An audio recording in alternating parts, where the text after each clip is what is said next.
கட்டபொம்மனே வெள்ளையர்களுக்கு வந்து மன்னிப்பு கேட்ட வரலாறு இதெல்லாம் வந்து ஏற்கனவே கட்டபொம்மன் கொள்ளைக்காரங்கிற புத்தகத்தில் தமிழ்வாணன் எழுதியிருந்தாரு. இப்போ ஒரு மூத்த ஐஏஎஸ் அதிகாரி துரை சந்திரசேகரன் அவர் வந்து ஒரு புக் எழுதியிருக்காரு. வெள்ளையர்களுடைய ஆவணங்கள் படி கட்டபொம்மன் எப்படி இப்படிலாம் இருந்தாருலாம் ரெக்கார்டு இருக்கு. கட்டபொம்மன் ஒரு விடுதலை போராட்ட வீரர் அப்படிதான் நம்ம படிச்சிருக்கோம். இல்ல படிக்கிறது ரைட்டு. உண்மை வரலாற படிங்க.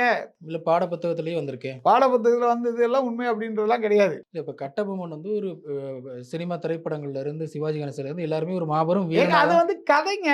அதாவது வீரபாண்டிய கட்டபொம்மன் கதை எழுதினவரே நாடார் சமுதாயத்தை சேர்ந்த மாப்போ சிவஞான கிராமணிகள் தான்.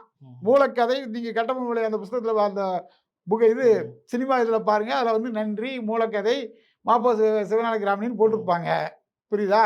கட்டபொம்மனை பத்தி நான் சொல்லல.